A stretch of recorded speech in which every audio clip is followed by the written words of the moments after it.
सकाळ ब्रेकफास्ट आज थिला उपमा सहित मटर तरकारी। फर्स्ट आज जेहेतु संडे थिला टिके डेरी रे उठिलु ता सहित आमे ब्रेकफास्ट सरला बेलू पाखापाखि 10टा हो गलानी।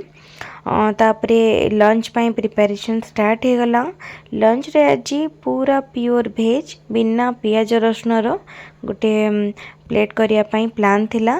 सेति पाई मैं प्रथमे कौन करी भाबिकी किछि ग्रीन मटर को छड़े देली, कोबी आउ आलू को काटिकी रखिली। टमाटो खटा करिया पाई आज गोटे अलगा टाइप रो टमाटो खटा करिया पाई प्रथमे टमाटो को काटी नेली।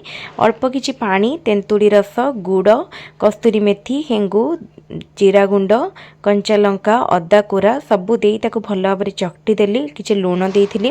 तापरे ताको प्रेशर कुकर रे 4टा हुइसिल दे देली। सेथिरे किछि किसमिस आ किछि खजुरी मध्ये पके देकी फुटे देली।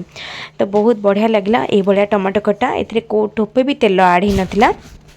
तापरे कोबी तरकारी करिया पाई बिना प्याज रसुन रे एठी मु मसला बट्टा प्रिपेयर करूछि।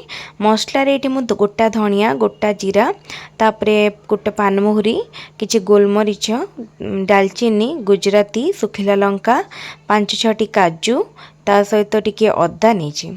आउ ई स्टेप रे टमाटो मध्य ऐड करिवे। म ऐड करिया को भूली जाइतली, सेते परे पुनी टमाटो मध्य ऐड करिया को पड़ला।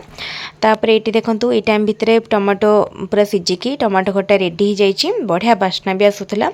एटी मसला पेस्ट हो गला। एटी मु केवल सुखिला मसला भितरे हल्दी आ कस्तूरी मेथी, लूण आ हेंगु ऐड करछि। प्रेशर कुकर रे आज मु कोबी तरकारी करी से कोबी आउ आलू को प्रथमे बढ़िया से भाजी देछि।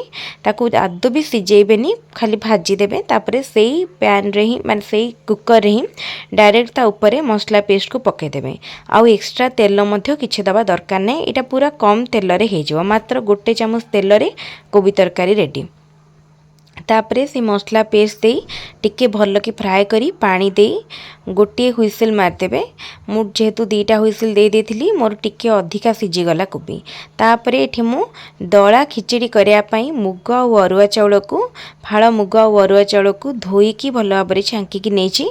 ता ऊपरे गोटा जीरा, तेजपत्र आ हल्दी गुंड, लूण तापरे गुड़ आ हेंगू, जीरा ता सहित टिके पकई देछि गुआ घिओ, देसी गुआ घिओ 2 चामच पकई ताको भल भाबरे चकटी देबे। तापरे जेतिकी चाउल आ मुग नेथिबे तार डबल पानी दे प्रेशर कुकर रे बसे देबे। आउ तेल किछि दबा दरकार नै। देखंतु पूरा गोटा गोटा की सुंदर दळा खिचड़ी रेडी हो जाइछि। कोबी तरकारी, पांपड़ आउ टमाटो खट्टा ए बड़ी भाबरे मु मोर लंच को बहुत बढ़िया से एंजॉय कली। वीडियो भल लागिले वीडियो को लाइक करिवे। चैनल को जदि एबे पर्यंत सब्सक्राइब करनांती एबे ही सब्सक्राइब करनियंतु।